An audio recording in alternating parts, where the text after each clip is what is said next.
Good afternoon, everyone, and thank you for joining the Teach Vocabulary with Technology webinar. My name is Veronica Parker, Project Specialist with the AEBG Technical Assistance Project. Today's facilitator will be Christy Reyes. She's an instructor from MiraCosta College and also a member of the Coastal North County Adult Education Consortium. To go over some housekeeping items, please post any questions you may have into the general chat pod. When you enter the room, press the white or green sound icon at the top of the window. This will provide sound. If you're using a computer or a laptop, a headset is preferred for sound. If you have to dial in, the dial-in information is located below in the notes lobby. There's an 855 number as well as a participant passcode. For support requests, if you have any requests related to AEBG and need technical assistance, please contact us via the website, aebg.org/contact us. You can email us directly at tap@aebg.org or give us a phone call via our telephone number, which is 888-TAP. AEBG. Immediately following this webinar, you will be a pop-up window will come up with an evaluation for this webinar. Please, please, please fill out this evaluation. It is a way for us to assess the webinar and make any improvements if necessary, as well as provide technical assistance and professional development that you desire. In addition, we have some upcoming webinars beginning this Friday. We have Engaging Employees Effectively with the Mission of Adult Education. That will be with Dr. Christine Bosworth from Business U. Next Wednesday, we have Mobile Digital Literacy. That will be with Susan Gare. And then following that on September 27th, we have Successful Math Transitions with a variety of presenters. So we will get started in the next 2 minutes or so. If you could just post in the chat that you are able to hear me and everything that I have shared with you, that would be great. And we will get started at 12 o'clock p.m. Thank you.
Hey, it is now 12 o'clock p.m. Christy, I will now turn it over to you. Well, hello and welcome, Chris and Mei-Ling. Welcome, and Blair. And more people are coming in. My name is Christy Reyes. I'm an instructor of non-credit ESL at MiraCosta College, part of the Coastal North County Adult Education Consortium in North San Diego County.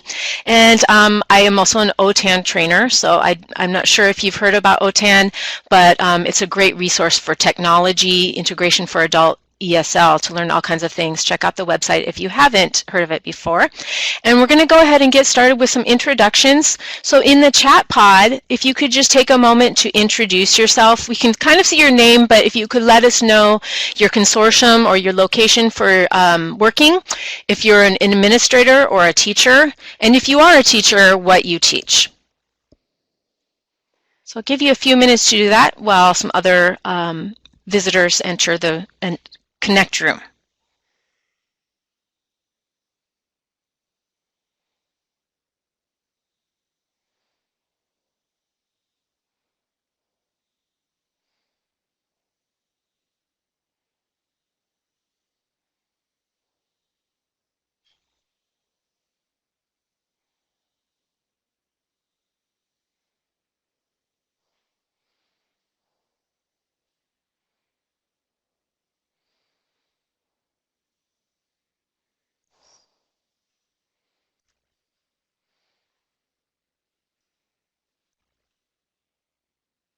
Okay, so I'll give you just another minute or so to answer these questions.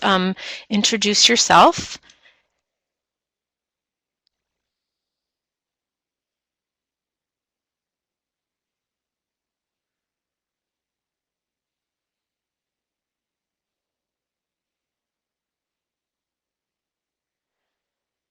And hello, Holly. I hope you can hear me okay as well. So Mei Ling, Employment and Training Specialist in the healthcare sector at City College of San Francisco. And Heather is a brand new director of adult education. I'm not sure how to pronounce it. Siskiyou County, way in Northern California. Welcome. And Chris, we can see, is from Copper Mountain College. Chris, I'm not sure where that is. If you can let us know in the chat pod. And we're going to get started in about 30 more seconds with the main portion of this webinar. So Mei Ling is typing, and while she's finishing up, I'm going to go ahead and go forward to just direct you to the slides and handout. There's also a web page that I've created with links to the resources.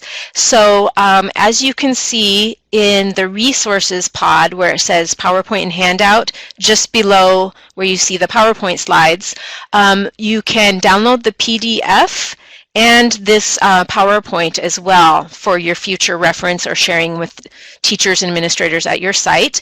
And so what you do is you just select the first document, the file, and then the download file button will become activated and you click on that. And a good place to save that is just to your desktop so you can find it easily. And then you repeat that process with the PowerPoint if you would like the PowerPoint. The PowerPoint has a lot of hyperlinks that I won't be going to all of them to save some time. I have a lot to show you, so you may want to download that as well. And thank you, Chris. Administration, adult education. Okay, I did not know that Copper Mountain College was in Joshua Tree. Beautiful place. Love to visit. So once you have finished downloading those two files, if you can just go to the chat pod and type a yes or done or something so we know that you're all ready. And then we're going to get started right after that. Thank you, Heather.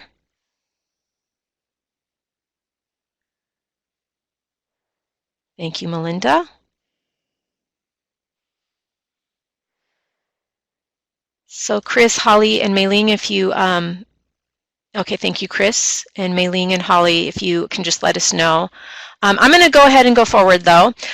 So welcome again. This webinar is about vocabulary. So no matter our discipline, whether we're teaching math or language arts or U.S. history, and definitely ESL, we teach vocabulary. And so I'm going to open a poll right now, and this poll is going to have a question that you answer. In your mind, what does it mean to know a word? And there's no right or wrong for that. Just what would you gauge as knowing a word? And then just below that, you will see a vote. And this is about the second question. How many exposures to a new vocabulary word do you think is necessary for someone to really acquire and know that word?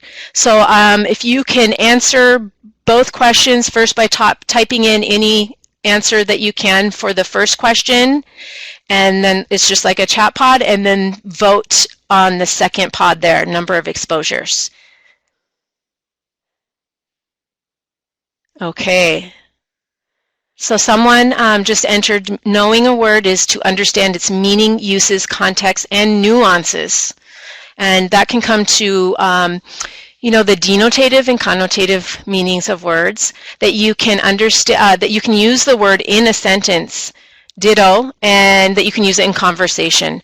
And so for your voting, I see that one person Oh, someone just changed their vote. Okay. The majority of you say 5 or more. And one wise person also says it just depends on the student. So we're going to look at the answers to these according to research, and then forward moving, you will pick up a technique for teaching vocabulary, as well as a lot of tech tools that you can use or recommend to teachers to use with their students. So I'm going to go back just a moment to our slide and our regular chat pod. And what does it mean to know a word? Well, I think someone hit it on the head when they said use.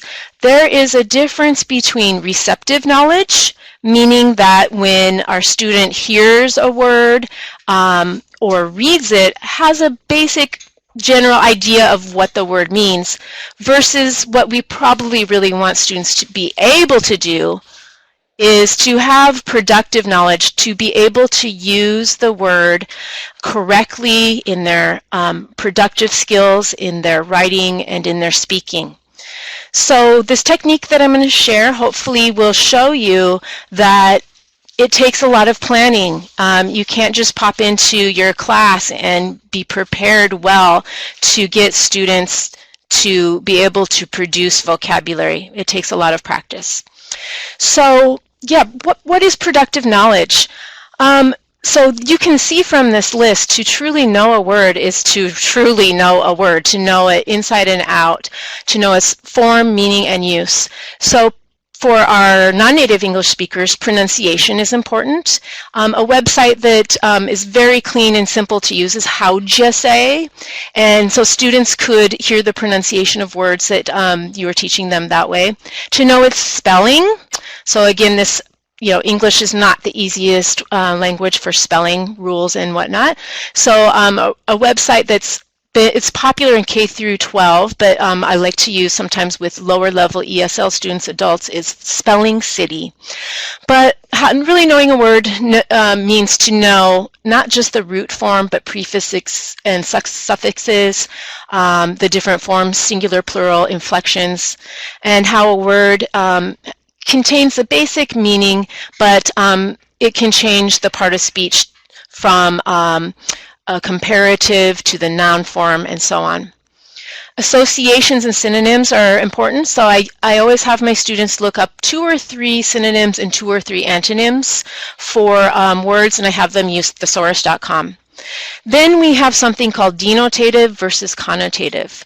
Denotative is the dictionary definition, but as someone entered in the text earlier, that words can have different nuances or connotative meanings. So maybe a word is defined one way, but in use in general conversation, it has a different meaning. And oh geez, we were just talking about this in my class a moment ago, the word content versus content, and how a word can be spelled the same but have a completely different meaning on how it's pronounced, the syllable that's stressed. Polysemy is different meanings in different contexts.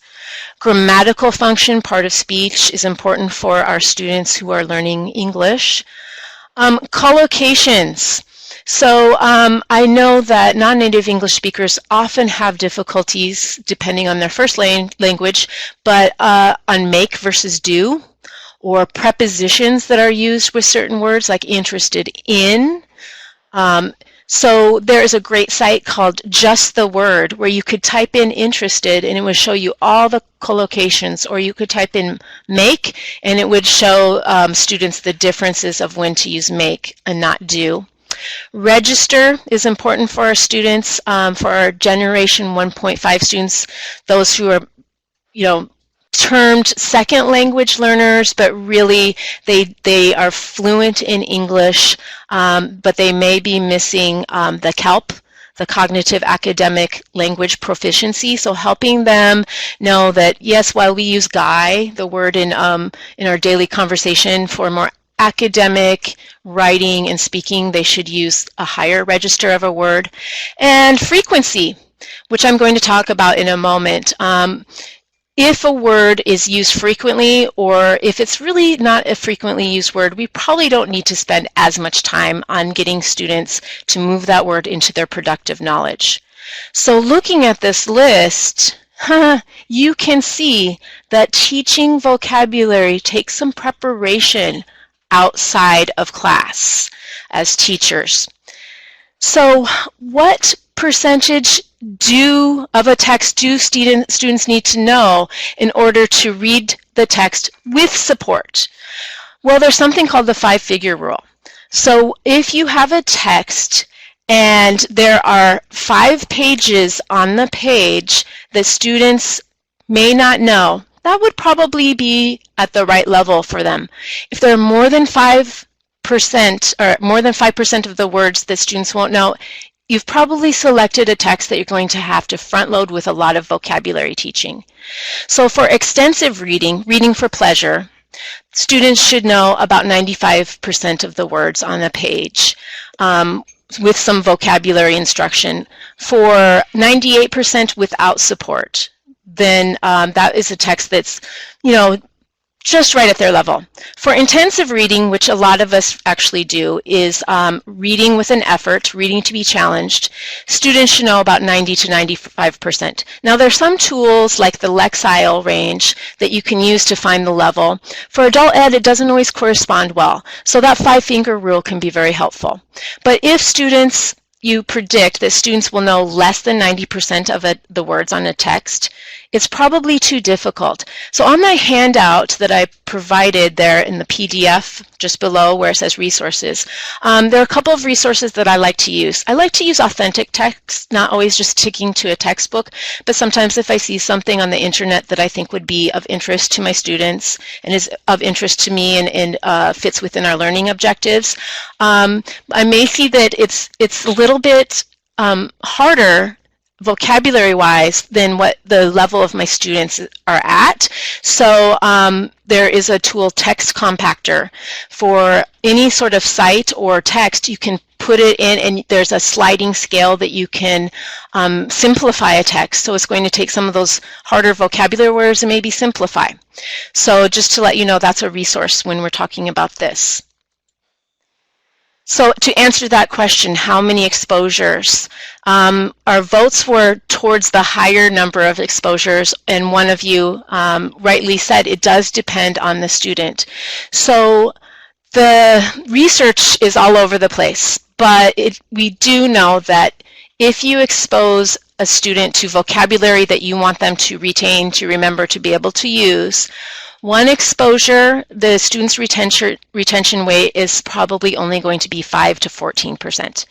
So you teach it today, and then you never mention it again, and it's time for the unit test. The chances that the student will remember that new vocabulary word are not too good. So we want to plan vocabulary instruction to recycle and continue bringing up vocabulary that we've taught maybe every week. So teaching one time and leaving it is not going to be enough. So the research says anywhere from 5 to 20 or more exposures or repetitions will help the student retain that new vocabulary word better. Of course, it does depend on several factors. Some of our older students may struggle because they've been out of school for a while. Some of our students may have had extensive education before and they know how to study. If a student is a non-native English speaker, perhaps the first language of the student can help or hinder, because there are many cognates between English and, let's say, Spanish, but there are also a lot of false cognates as well. So the point is, if our students can be exposed to a new word and give multiple chances to see it, say it, and write it within our instruction, then that word will go from their receptive knowledge, just recognizing the word in a lecture or in a reading, to their productive knowledge, so that they can actually use that word in their speaking and in their writing. So what is a good method for selecting which words to explicitly teach? If you have a method that you use, can you go ahead and type it in the chat pod before I tell you what I do?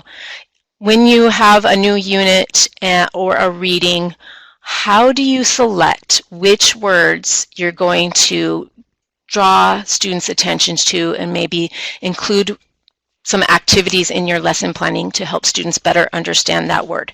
If you have any ideas, don't be shy and type that in the chat pod. And I'll give you just a couple seconds to do that. Okay, well, it looks like you're here with an open mind, ready to learn. And so basically, words that we should explicitly teach and not just gloss over are those that most frequently occur. So there are a few different lists that you can consult. This is from Corpus. In other words, they take a wide range of different texts or speaking situations and find the words that occur most often. This one is really old, the Dolch Basic Word List. It was founded back in the 1950s, I believe, and it was based on children's literature. So this is one that's often used for younger people. These are the sight words. For our students who may be in ESL classes who are at the pre-literate stage, maybe they do not read or write well in their first language, that could be a resource when you're just teaching basic survival English. But these other lists are probably more applicable to a lot of us, which is the new general service list. These are the 2800 high frequency words for ESL learners. And then for everybody, if our students, their goals are college and career readiness, then the academic word list is a great list to consult. So basically what I do, I like to do this, I have a printout of the academic word list right next to my desk where I do my lesson planning. And when I have a new text, I pull out the words that I think students won't know.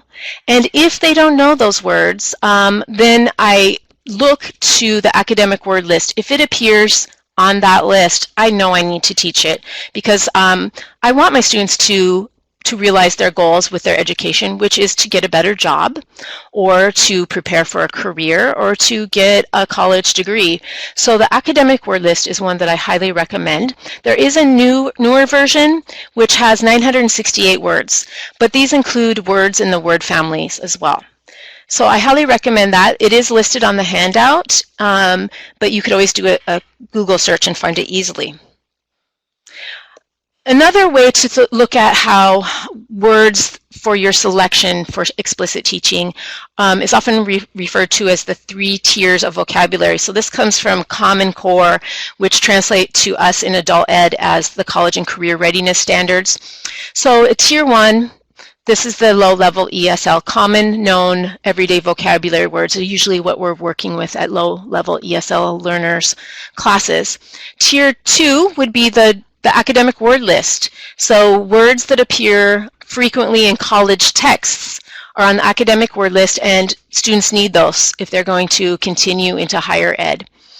But then if you're teaching a math class or a science class, you know that there's very domain-specific words, and they need it for that discipline, for that subject only. So they're lower frequency, but not less important, definitely.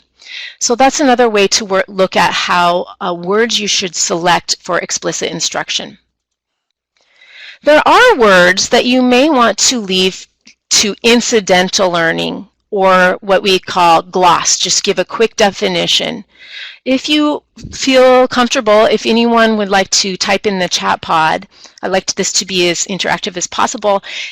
How do you sometimes just decide, I'm not going to spend much time on having students work with this vocabulary, I'm just going to give them a quick definition. How do you decide that? If anybody has any comment. You're a quiet group. Okay, so basically right in the chat pod is where you can comment. Feel free to pipe in with questions or comments at any time. There are words that we should just give a quick definition or show a Google image when they're on the, they're just not used very frequently in English. So a quick example I like to give is one time in my class we are reading about predictions for the future, about how technology is going to go in the future, and they were quoting Ray Kurzweil, who believes that in the year 2040 we will be a new species of human, and man and machine will merge into cyborgs or something like that. And the word futurologist was in the article. Students didn't really know what that meant, but the likelihood of seeing that word ever again was very low. So I just gave them a quick definition, and they were able to figure out, ology by breaking down the word. So when a word is just not likely to be seen again by your students, that's a good time to just give them a quick definition, show them a picture if it's, more of an abstract noun or something. So some of those tier 3 words that are discipline specific. So as I said, what happens to acronyms like LOL? Melinda, do you want to tell me more what you mean there? So of course, vocabulary learning should be done within a context. So I have seen some different classes in adult ed where there's a separate vocabulary book, and it seems like it's a lot of memory practice, which works for some people, but we know from research that learning vocabulary within a context sticks better with students. So that technique that I mentioned, looking at the text you're going to share, you're going to cover in the class next week, looking at vocabulary that you predict your students may not know, and then checking the frequency of that word in academic texts through the academic word list is a good way to pare down and prepare for your vocabulary teaching. So there are different ways we could do this. I sometimes predict very well which words I think that students will not mean. Thank you, Melinda. Yes, for teaching acronyms, just spell it out, right? Sometimes you can just ask the student and they will tell you. So this is a technique, students don't like to admit when they don't know something. They're not going to put themselves out there sometimes. So you could have a list of words, and let's just imagine the theme is getting a job and soft skills. And so I've predicted that these students in my class may not know these words: attitude, commitment, enthusiastic, etc. But I want to save time in the class, and I don't want to spend all my time just teaching these 6 words. I'm going to find out if there are some that we can leave out of my vocabulary instruction. So if my lesson tomorrow is going to be on this reading, I can ask my students today, give me a nonverbal cue. This word attitude, put up your finger number 1 if you have never seen or heard this word. And then I know if we have a lot of ones, students haven't lost faith or anything, they're just holding up a finger, and then I can plan my vocabulary instruction for tomorrow and I know that I need to teach that word. Or if students say, I can explain this word and use it in a sentence, I may want to acknowledge that student, and that student can define the word, and maybe more, even better than I might at the students at his or her peers level. So that's one way to find out if you should explicitly teach vocabulary words. You could turn this into an individual activity, a checklist. If you don't want them, reacting non-verbally, you could have this on a paper and just a checklist.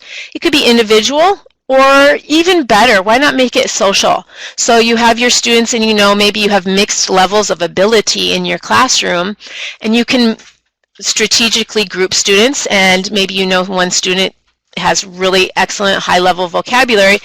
That student can maybe do some of the pre-teaching for you if that student can explain the word and give an example in a sentence. So this is a way to front-load the vocabulary teaching before you get to the text, finding out what students do and do not already know. It will save you some time in your planning. What I'd like to share today is, I think, really wonderful. It's a 6-step process for teaching vocabulary. It's from Dr. Robert Marzano, and on the handout, the PDF file, there is a link to a web page where I have linked his work and have cited his books as well. He has written a lot of different books, and it's not adult ed specific, it's just good education specific. And he highly recommends and endorses this technique. So all of his books take the research and put it into practical usable techniques that we can do in the classroom. And so you can see the 6 steps. explain, restate, show, engage, discuss, and play. Planning a vocabulary lesson should include all of these steps. Again, the lesson may not be just one day. You're going to maybe have the restate as part of the homework. Maybe the discuss will be another day. But if you follow this step, the chances are that your students are going to get those multiple exposures to the word that they need, and they're going to better retain the new vocabulary. So we're going to go through these steps with some different technology tools that teachers can use or that teachers can put in the hands of students to use to enhance their vocabulary learning. Before I go on, if anybody is willing to venture and add to the chat box what you do to have students be active learners when you're teaching. Is there something specific you have students do? Do you just tell them, just listen and watch me? Or do you have them do something when you're teaching something? Thank you, Mei-Ling. The nonverbal cues are cute. And it won't be embarrassing for students if they hold up a 1 and then they look around and suddenly everybody has a 2. They can switch really quickly. So it's a good way to not to be too intrusive or to embarrass students if they don't know a low-level word. So I see Mei-Ling is typing. Well, what I like to do, especially for teaching vocabulary, but any time that I'm doing the lecture portion of my lessons, is I want students to be active listeners. So for grammar instruction, I might have them fill out a note-taking form that I've prepared. And for vocabulary instruction, this goes back to low tech, but tried but true. Note cards, very low tech, but they are what our students need. Adult ed, a lot of times we have people who are re-entering. They've been out of school for a while, or we have people from other countries, and they may be missing some of the study skills, depending on their backgrounds. So vocabulary note cards. I have students, I guide them through the first time, and then I assign for homework. We write the word, I give them the pronunciation, since I'm working with non-native English speakers. We look at the original sentence and try to figure out what part of speech it is, and if it has different words, like if it can have a noun form, an adjective, or adverb form, and we write those down too. I assign students to volunteer to look up the definition. Sometimes at the beginning they need help because occasionally we know that in English one word can have multiple meanings. I have them use thesaurus.com to write a couple synonyms and antonyms, even further developing their repertoire of vocabulary. And then it's really important to have students relate that word to their own lives, then they'll remember it better. So I guide them the first couple times through in a sentence stem, and they need to finish. So they write their own sentences about themselves using the target vocabulary. And then we know that there are many different learning styles. So it's great to have students make a picture, image mnemonics, in other words, a memory cue that they can use, or you know that some words very hard to define without an image. So that could be something that you have students do.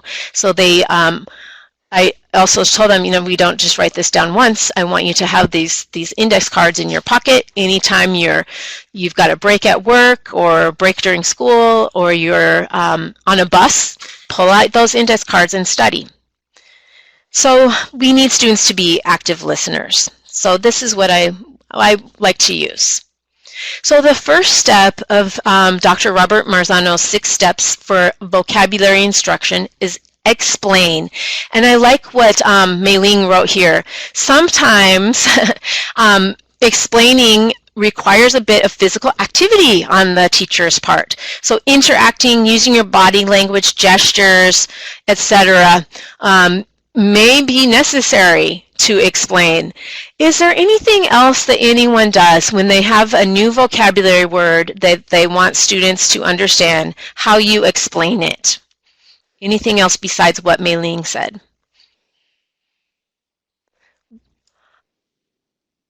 Thank you, Dominica. Dominica is typing. I've been teaching adults for almost 20 years now, and I remember, yes, using it in a sentence. Thank you, Dominica. My first classrooms had chalkboards, no computer, the old-fashioned overhead projector, and I used transparencies. Well, now we're lucky, most of us, not all of us I do recognize, but most of us do have a computer in the classroom. So explaining means to provide a student-friendly description, explanation, or example. So it's really annoying, some dictionaries, when you have students look up a definition, it's using the same form of the word to define. So we need to do a little bit of preparation in our lesson planning outside of class and not be stuck there not knowing how to explain a vocabulary word with students watching us. So online images, I'm so grateful for that, because I used to draw pictures when I didn't have a computer, and I'm not the greatest artist, we'll just put it that way, and students couldn't always understand what I meant. Maybe if you're in a very CTE,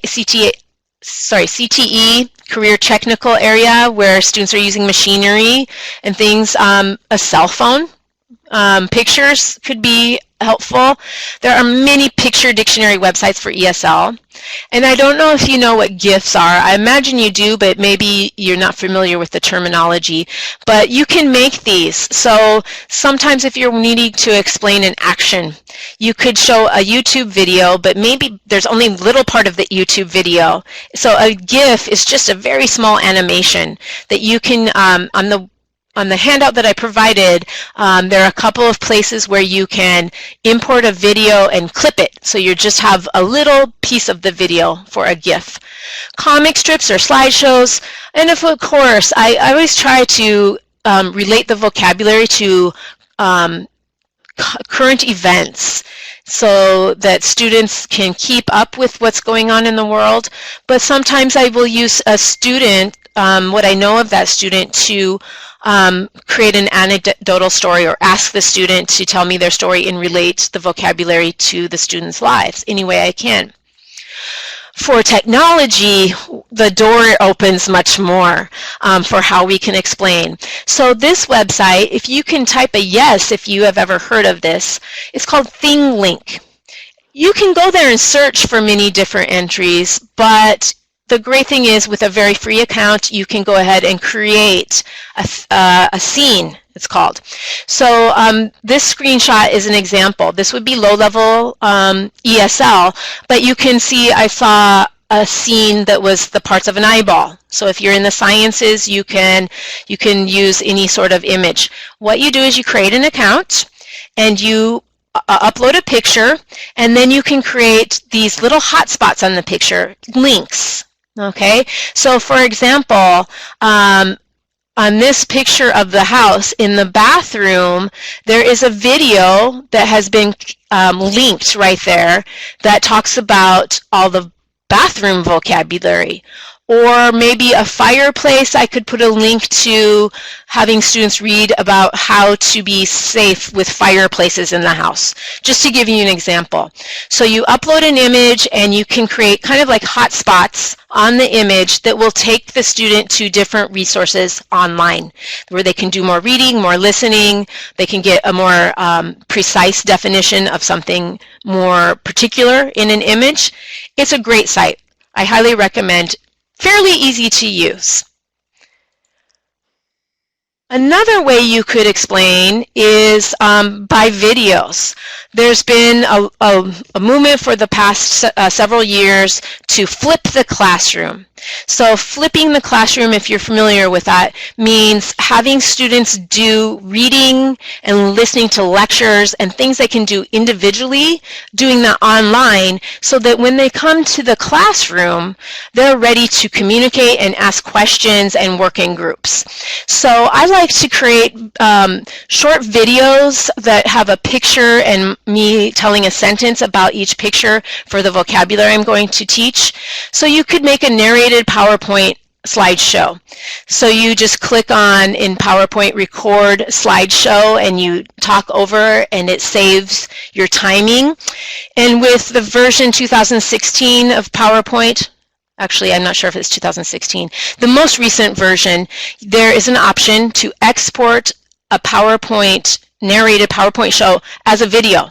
So I'll upload that to my YouTube channel or to a video sharing site, and have students prepare the vocabulary, their understanding of it before, or practice hearing me say sentences and hearing the pronunciation outside of class. So that's another thing you could do, and I'm sure if you are in a discipline-specific area like a sciences or U.S. history or something, there are probably videos online that you can find and use as well. But it's also very nice to personalize the content for your specific students, and they love to see you and hear your voice. So this screenshot just shows how you export as a video in the newest version of PowerPoint.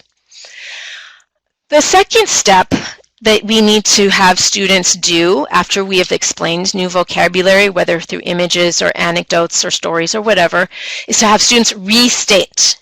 How could you do that? How would you have students restate? And I think that was you, Dominica. Thank you. You said having them use it in a sentence. So yes, ask students to restate the description, explanation, or example, and this part is important, in their own words. Just to regurgitate the dictionary definition does not really help. So this could be a fun thing. We know that our students are addicted to their cell phones. Why don't we have them use their cell phones to do something productive for our classes? They could create a cell phone video where they've written and they're speaking some of the sentences that they have written that use the target vocabulary. They could record their voices saying some sentences. They could make a slideshow on PowerPoint with some sentences and pictures using the target vocabulary, a poster, and so on. And again, this is going back to the low-tech index cards. That's when I have students write their own sentence about themselves and find synonyms and antonyms. This is a site where students could get really in-depth with the definition. So they could do some research, actually. This site is called Instagrok. And I just included a screenshot here for the grok, is what it is called. When you do a search, the result is called a grok. For the word immigrant, what this site will give you is definitions from different websites online. Websites to look at for deeper learning, online videos that are tagged with that word, online images that relate to that target vocabulary word, and with an account, a free account, students can go on there and save or pin the different parts that they like. They can see multiple synonyms. It's really a way to do more in-depth learning of a word rather than just a simple dictionary definition. So that's something you could use in your preparation for helping students understand a new vocabulary word, or you could assign students to use. Another way to have students restate is, I see a lot in more in K through 12, not as often in adult ed, is that there is a word wall in the classroom. Unfortunately, I do not have the luxury of having my own classroom and filling the walls. I have to share the classroom and be respectful. So probably most of us are in a situation like that where one classroom is used by many different teachers. So that's not always possible, but when it is, students will get multiple exposures to the word as they come in every day and they leave every day. They will see the word, and hopefully you would have students write their sentences with the words. If you want to take it online and use technology, Padlet is wonderful. There are so many things you can do with Padlet, to be honest, but Padlet is a site where you as a teacher create a wall, you share the link, and students can type. All they need to do is double tap or double click on a computer, and they can type in sentences, they can add a video, they can add an image, they can add a link to a website, and it embeds the video, and you could have all your students go to one word wall and put all of their different sentences. It would be really good to see how different students interpret and use the word, and give your students multiple exposures to how their classmates have used the word. This screenshot that you see here is similar to Padlet. I like it. It's not quite as easy to use as Padlet, but you, as the instructor, also can create a word wall and invite students. Maybe you want someone to put the definition, maybe you want someone to put a picture, maybe you want someone to post a video. So this is an example just of a screenshot of that for the vocabulary word method. So those are some resources for that second step of Restate. The next step is, you hopefully have shown students, but now you want students to show their understanding. Well, how could you do that? I don't have as many tech resources for this, but you could ask students to construct a picture, like I showed on those index cards earlier, a symbol, or some graphic representation of the term. So again, going back to learning styles, we have students give a linguistic, and it's important to also include a non-linguistic definition, if you will. These are some different apps. If your students have a tablet and a stylus, they could do the drawing online. Otherwise, they could do it on paper. Sometimes it could be a Google app, like a shared Google slideshow, where they could put a picture that they find online or a picture that they take with their cameras. Melinda Holt, who is here from OTAN, does a workshop on Google Draw, I believe. Is that right, Melinda? And it looks like a wonderful resource where you could create maybe a shared Google slideshow. Students go to Google Drawing and create their symbol or picture or graphic representation of a new vocabulary, and they all are sharing on one shared slideshow. That could be interesting. Formative is like Kahoot. I hope you've all heard of Kahoot. Kahoot is super popular for formative assessment. It's live in class, kind of a quiz type of thing, the fastest responder to different questions. Formative is like that, in that it's designed for instant polling. The difference is, with formative, students can draw. Now, my students go to a computer lab and we have a mouse, and that's not as easy to do. So, you know, you could always go back to the low tech of just having them draw a picture on an index card. Google Quick Draw could be a really fun way to fill some time. So check those out. Pencil app is drawing also online. So students could save their pictures, print them out. But again, it's harder to think of technology tools for that step. Engage is step 4.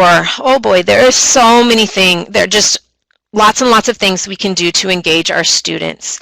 Does anybody have an idea if you could type in what you do to engage your students in vocabulary instruction, what you have seen, or engage anyway in any part of your lessons, not just vocabulary? So if you teach grammar, you're teaching U.S. history, how do you engage students? What do you have them do to interact with the content? What you can see here is what is highly recommended. This right here is for ESL. Thank you, Dominica is typing. Online, you can find lots of sites that have free picture flashcards that are in color and you can print out. So to engage students, print flashcards are a good way to do that. So for ESL, there's ESL Flashcards, ESL Games Plus. ESL Library is, thank you, Dominica says, related to their personal lives is a good way to engage students. ESL Library does cost, that's what the asterisk is there for, but if you have a lot of ESL teachers in your program, maybe you could get a subscription for the school, if they allow that. You can create your own flashcards with Microsoft Word, tables, PowerPoints, Google Slides, Excel, Google Sheets. But the really popular one, I know in my field, ESL, and my my office mate who teaches U.S. history, she uses Quizlet. So I'm going to show you both Quizlet and Memrise, and they are ways that you could have students engage with the vocabulary through the app or the online tool. So what I'll do right now is I'm going to go ahead and share my screen so that you can see Quizlet. So hopefully you've heard of this before. I hope you have, because it's very popular, I know, and it can even be used for foreign languages if you know someone who teaches Spanish or French or anything. So you as the teacher, you create a free account, and then you go ahead and you type in your words and the definitions. You can actually save time by, when you're going to the definition part, you can see what other users have put on for their flashcard deck for the definition for that word. That saves me time. I just sometimes use their definitions. This could be a picture as well. This could be an image. And the site automatically creates audio for you. Great for our non-native English learners to hear how the word is pronounced. So once you create the deck, you can share it with students, and there are multiple different activities. There's Learn. There are flashcards. So I'll show you that in a moment. Writing, spelling, they can take a test, they can do matching and gravity, which are two, games. There are also print materials that you can get from what you've created. I didn't create this account. You can go in and search what other folks have entered, and have students just go to those if you like by doing a search. This is one that I just searched for, and it's the academic word list. So if I have a student, I know that they're a little bit behind on their academic English, and they come to me and they want to beef up on their academic English, I might ask them just to go here and go through a different academic word list deck every day or something. So let me just show you flashcards. So with flashcards, you could do this as a whole class activity. You could assign students. There's a free app that students could get on their phones. And so you could have the definition first, or you could choose to have the word first. You can shuffle. The options are here at the bottom. And so it has a definition, in this case, first. And I can listen. I won't play it right now, but you could listen. The newspaper printed analysis. I didn't study. Okay, I'll have to tell you. Analysis. Okay, so it can be definition. It could be a close. It could be a picture. So let me go back for a moment, and they've changed the site just slightly. You can see with this yellow dot dot dot that you can print some things. You could combine, export, and if you use Moodle or Canvas or any Blackboard course management site, you could embed so students don't even have to go outside of your course management system. So I'll show you print. So then you could print this off for your students as a glossary, a table. You could do small flashcards, large flashcards. You could have students print the flashcards, double-sided printing, and you open up the PDF, and there you go. They're their flashcards that they can study. So there is a lot of great opportunity to have students hear the words, practice their words, be exposed to your new vocabulary multiple times. One thing I'll mention, but I won't show, is that there's also, similar to Kahoot, something called Quizlet Live. You do need a certain number of players in your class. And basically what it does is it mixes up the words, and it will show a definition on your students' computers after they enter the code to enter. And it's really fun, whole class competitive activity. It groups the students on teams. It's really a fun way to review vocabulary in your class in a computer lab, or they could use their cell phones. This site I absolutely love. I think it just logged me out, unfortunately. Let me see if I can log back in really quick. If I remember the login. It is really wonderful. It has a lot of just courses that you could assign students to go to. And of course, when you're looking, I can't remember my password and it logged me out. But let me just tell you about Memrise. You can create a course. You as a teacher, or you can do a search and find courses. There are academic word list courses, there are basic English, there are science, and it uses brain research. So it will show students some words they learn, and it will quiz them immediately, because the brain research shows that students they need to have an opportunity to use and be quizzed and jog their memory immediately after learning a word, or otherwise they're going to lose that word. They're going to forget. Check it out, memorize. It's free. Students can upload pictures as the memory mnemonic device to help them. They can create their own decks. It's really a wonderful site. But to save time, I'll just have you check that out on your own. I'm going to go ahead to another Engage activity. This website, Wiser Me, looks really wonderful. I don't see a lot of adult ed content there yet. You can do a search. But you know those worksheets that you have students do, not so motivating?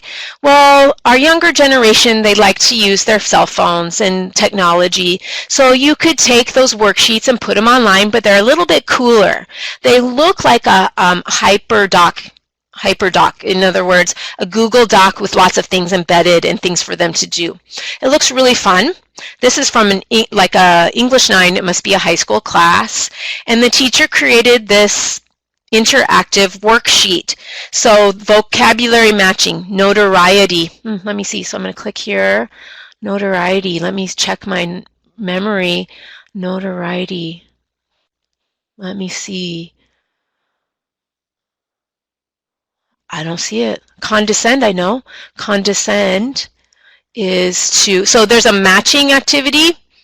I'm just going to do it badly. And it's going to tell me if I did it correctly or not, okay, at the end. And then it's got, you can add in multiple choice. Synonym means the same for the word as fortitude, fortitude, bravery, I think it is. So it gives me a little check mark when I write. Choose the picture, so you can put in picture prompts. This would be great in a science class, teaching about the cell or anatomy or something. Choose the picture that shows a person with notoriety. I think it's Biggie. I think the other three are more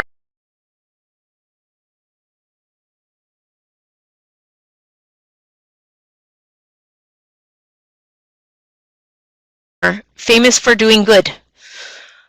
And so on. So there are all kinds. Look, now you can have students write their sentences. A real example of the word mentor would be, and they have to type their answer. Look at this. They can record their voice giving the answer.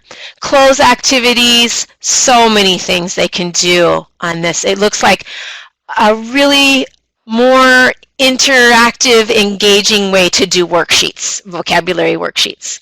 So I wanted to let you know about that. So going back to our Engage, let me just bring back the PowerPoint once again. And going along with Engage, let me just talk about a couple of other things.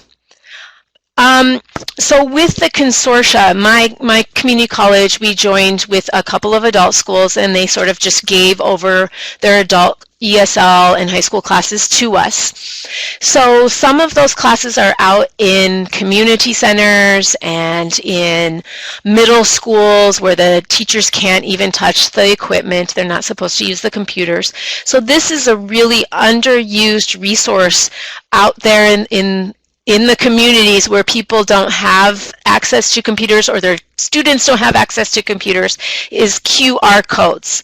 They're super easy to make. You can just find a QR code generator, or you can do a search QR code maker, and there are several free apps as well as online sources that you can do.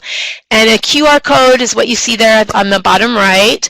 You can create a QR code for anything that's online.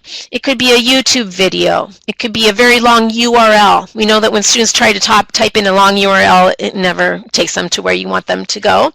So you could create a QR code, students scan that, and they maybe see a picture and they have to write the vocabulary word.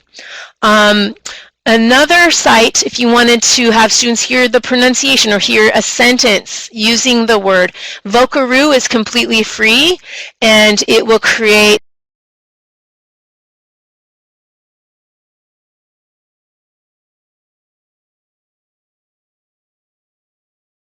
create a link that you could make a QR code for. QR voice is another way you can make audio QR codes. So that is a great way to share anything that you have online that you want students to do to engage with vocabulary, and they just need a QR code reader app on their phone, which are completely free in Google Play or the App Store. So you could create flashcards. On the front would be, okay, this is representing punctual. The students hear the word through a Vocaroo on this QR code, and they have to write the sentence, something like that.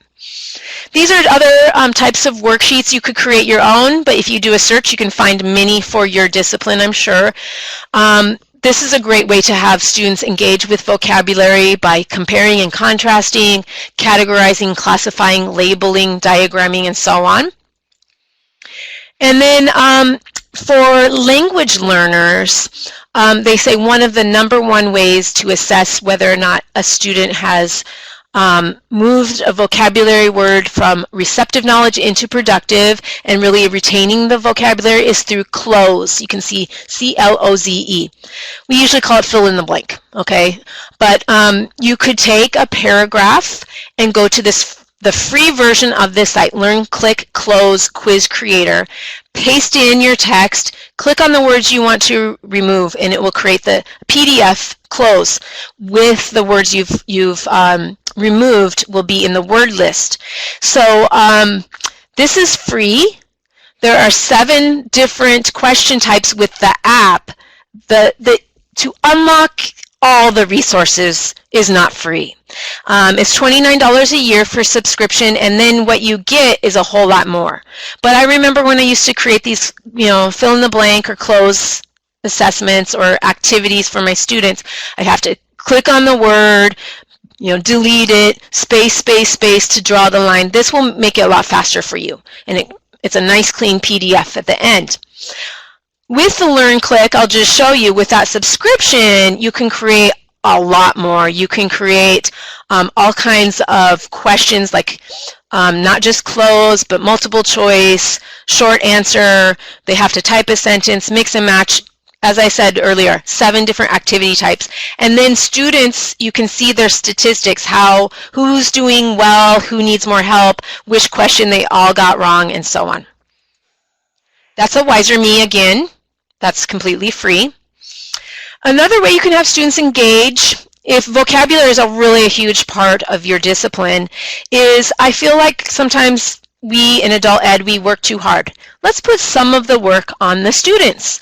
So if I know next week that there are these 10 words we're going to learn, I may assign 10 students to find the definition for next week, put it onto a PowerPoint or a Google slideshow. They could make a Prezi or Animoto or Powtoon, which are all different ways that you can create online slideshows. Or they could just make a regular old poster or other visual aid. So this is actually from New Ways in Teaching Vocabulary. It's from TESOL Press, the 2014 edition. So it's a way that you could have students present vocabulary to their peers and take some of the work off of you. So you could have them create a slideshow that, what is the word? How do you spell it? How do you pronounce it? So all those things that we were talking about that constitute really knowing a word. If your students are at that level, they could engage with each other by presenting to each other. I sometimes also have students, for vocabulary, because I teach languages, ESL in the specific, in my case, have them write dialogues, so how they would use this word in their everyday life. And, sometimes they come up in front to role play the dialogue, but usually they don't really feel too excited to do that, but they do feel excited about the technology, so they can animate the dialogue by putting call-outs, putting their pictures. North Orange County Community College has students write these dialogues and make videos and maybe make a contest out of it, the best video. That could be a lot of fun, a great way to engage with vocabulary and use the vocabulary and have fun with technology as well. The almost last step, step 5, is discuss. And so what do you do to have students discuss using the vocabulary? Well, I usually, after I've explained and they've engaged with flashcards and so on, I usually try to think of vocabulary, sentences that they can have conversation about using the vocabulary. And I tell them you can't just give a one-word answer. You have to create a full sentence using the target vocabulary word. So this is not always as easy when you, let's say you're teaching science, but you may have them answer some questions about the vocabulary word and they go around and interview each other or something like that. So speaking of interviewing, a lot of times you could have students interview people outside of class, maybe experts in the field, or they could just interview classmates in the classroom.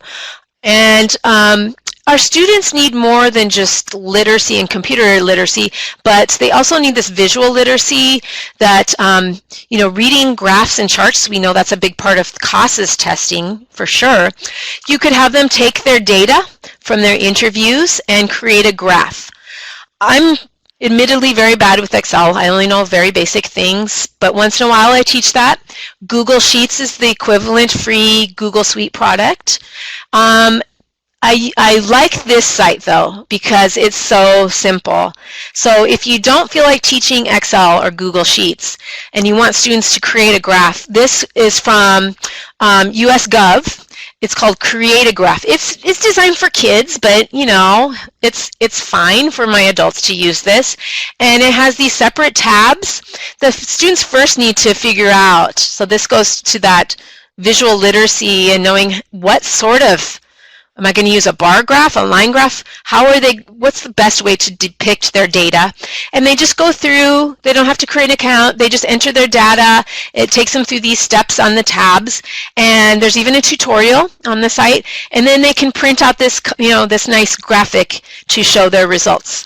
So that's a great extra thing to have them do with their discussing. Then maybe they could make a presentation on their results if it differs from their classmates or depending on the topic they decided to survey others on. With discuss, besides speaking, you could have them writing. So there are a lot of if you use Moodle, if you use Canvas or Blackboard, there are built-in discussion boards through LMS, Learning Management Systems, Course Management Systems. If you don't have access to that, For You Motion, that is a screenshot of what you see here. It's completely free. You could pose a question. Students can embed video, pictures, use emojis. They could answer the questions.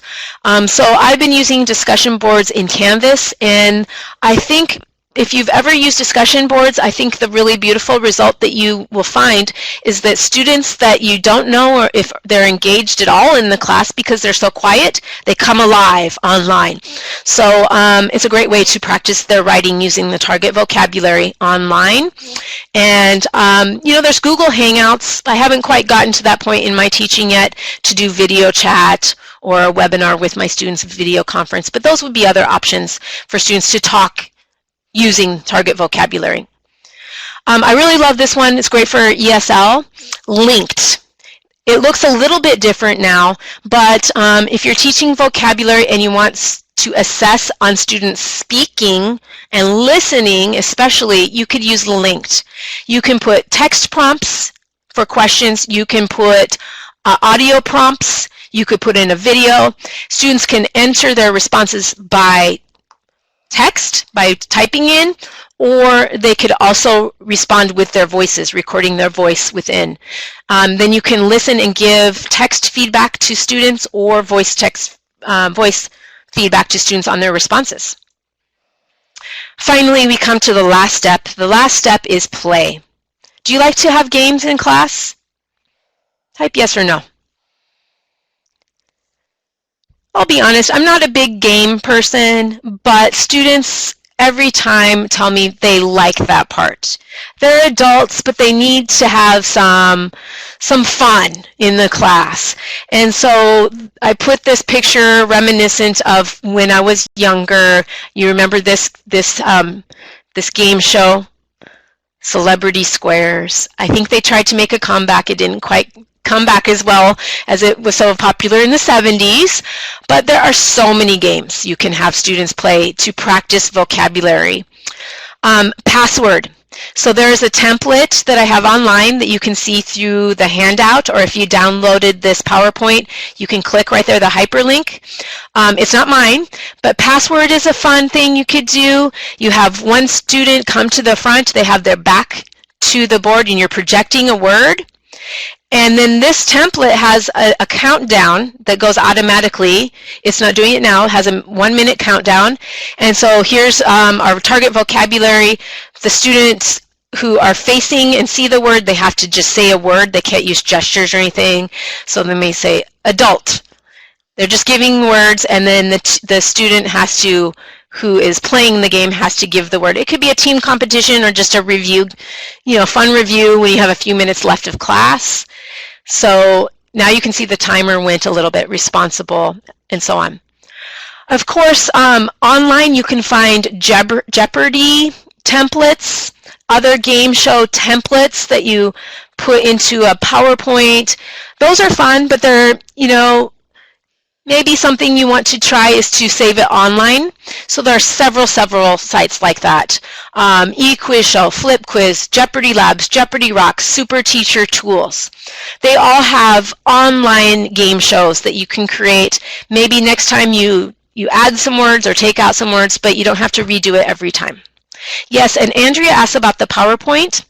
It's right under where you see the slideshow where it says resources. Just click on that and select download. I forgot to mention that Marzano says that the play should never be left out. It's a 6th essential step that we have to include it. So to show you here some other sites, this is a screenshot from Quizzes. Quizzes is completely free. It's a lot like Kahoot, but it's a little bit different in that students could play alone. So you could assign them to do this as homework or in the computer lab in class, but it also has the option as a whole class competitive play. It's Quizzes. It's mostly multiple choice, so you have either a text prompt for a question or a picture, and they have to select the vocabulary word that matches. And this is a screenshot from a very similar site, iQuizalize. iQuizalize. The difference here, you can, similar to Quiz, you can have individual or whole class play. And the difference that I have noticed is that I can get the data. Who is strong, who got like 90% and above, who has more like 70%, they're almost there, and it will show me which students I need to call out and provide extra instruction to that they need help. Or I can see who has not done the quiz. So it gives you that data, and it does have the live game, fun classroom competition aspect. Sugarcane is another one of those gaming sites. Different is that with one vocabulary set, you have 18 different games that students can play before or after. Choose the category, choose the match, concentration. So many different games. All you need to do is create a data set. So you're entering vocabulary and picture, or vocabulary and definition, or vocabulary and sentence stem, and then you choose what game you want it to be. So it's super easy and free. It's really wonderful. Another site with games, this one is EducaPlay. It's out of the UK, so some of the directions, like you see dialogue, spelled UE, so some of the words in the setup are with British spelling, like color, O-U-R. But it is free, and it also has many different game and activity types: riddle, dialogue, jumbled sentence. The one I like, maybe word search. I don't do that as often, but dictation. You could have a recording and have students writing the sentences. And I believe there is also one here, video quiz. So you can put in a video from YouTube or wherever you found it online and create a video quiz. So there are lots of options. Of course, that doesn't only have to be for vocabulary instruction. Many different things you could use these websites for. So those are the 6 steps. Follow those 6 steps. Of course, it's going to take some planning on your part as teachers or for you administrators, when you explain this this strategy to your teachers, they have to do some preparation outside of class, of course, in their lesson planning. So some key points from research before I finish up and see if you have any questions. You saw that in this strategy, these 6 steps, this is called direct instruction. How it's different from vocabulary instruction that's been more endorsed in the past, where we have students, oh, just guess the meaning. Just, okay, use your dictionary. No, it's carefully planned on our part as instructors to give students some multiple exposures. Helping students develop their strategic communicative competence is also important, especially when we have non-native English speakers. So if you're teaching ESL or perhaps even ABE, you get a lot of the ESL students, to help them paraphrase, to help them take a dictionary definition, put it in their own words, is really important for continuing their academic studies, but also for their everyday communication. We should present vocabulary in a context, and according to Krashen, who is one of the big figures in second language acquisition research, reading, having students read a lot helps them build their vocabulary. We should have some practice activities that start with controlled practice, leading to more free practice that allows students to use target vocabulary in ways that are personalized and meaningful for them. And we need to make sure to give time for review in a systematic way with lots of repetition and recycling. So you teach the vocabulary this week and don't forget it. Bring it back every now and then. So what I like to do is have the vocabulary words posted in my classroom, and I give a chocolate to any student who can use the vocabulary that we studied this week in their voluntary answers in our discussions in class. Brain research shows that forgetting occurs very soon after learning. So you teach it today. If you don't have students go home and do something with those words today, very soon, tomorrow when they come back to class, it will be like a clean slate, like they've forgotten. So we need to have the activities happening frequently and soon. Competitive fun review is very motivational, and it forces that spontaneity of using the vocabulary word, so faster retrieval. And as a couple of you mentioned, having students write their vocabulary in their own sentences helps strengthen the memory of target vocabulary through generative processing. So we should definitely promote students' vocabulary learning outside of class. There are lots of sites that they can subscribe to or look at to do their own vocabulary learning, not just for our class. And I'll finish just by mentioning this. Every year at my school in the fall, we have an author and a book that we use in the adult high school classes and some of the higher level ESL classes. And a few years back, it was this author, Francisco Jimenez, who wrote this book called La Mariposa. In English, it's been translated to The Circuit, and it's more of a kids lit, but it was perfect for our classes because it tells his story of being the son of migrant field workers and the struggles they went through. So when this author came and gave a lecture to our students and we read his book, one of our students asked him, how did you learn English so well? And what he did, he said that he had a little notebook that he carried around, kind of like those index cards. Whenever he heard a new word, he wrote down the sentence he heard it. When he got home, he'd write up the dictionary definition. Exactly what I was telling my students. It was like, thank you. You reinforced what I'm telling them. So I'll finally share, before we finish, this site, the Pocket Mod, where you could have students create these little vocabulary notebooks. Kind of like the index cards, but it could be a little notebook. And they can print it out, and it has a space where they could write down the vocabulary word, their own sentence, and so on. So as we finish, we don't have much time at all, but if you could let me know what is one takeaway, one new activity, one new technology tool, one new technique that you think you could share with teachers if you're in an administrative position, or if you're a teacher, maybe you could use. I hope you found something. I know it's definitely not exhaustive, but it could be exhausting because I did give a lot of resources. So not all of them will work in every situation, and that's why I tried to give you lots of different ones. Yes, thank you, Melinda. So Melinda, if you go to the OTAN website, www.otan.org, I believe, and if you are a WIOA receiving agency, there are lots of different face-to-face workshops. You could have OTAN come and visit your school for like a 3-hour workshop hands-on, or there are several free webinars. So the webinar series should be posted probably very soon, and Melinda does a Google Draw. I believe Susan Gare talks about Thinglink, but if you go to the OTAN website and you do a search for Thinglink, there is an entry, I believe, on the site. There are 2 different places on the site.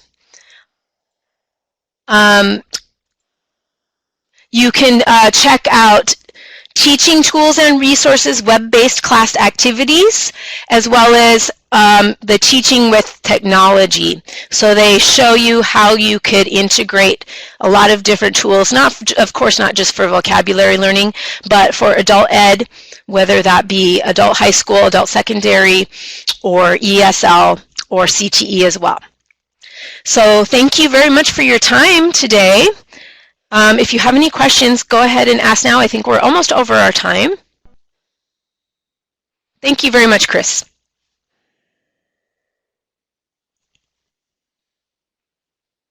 So I'll just say, if you have any questions, you will see my email on the handout. Feel free to share my email or to contact me.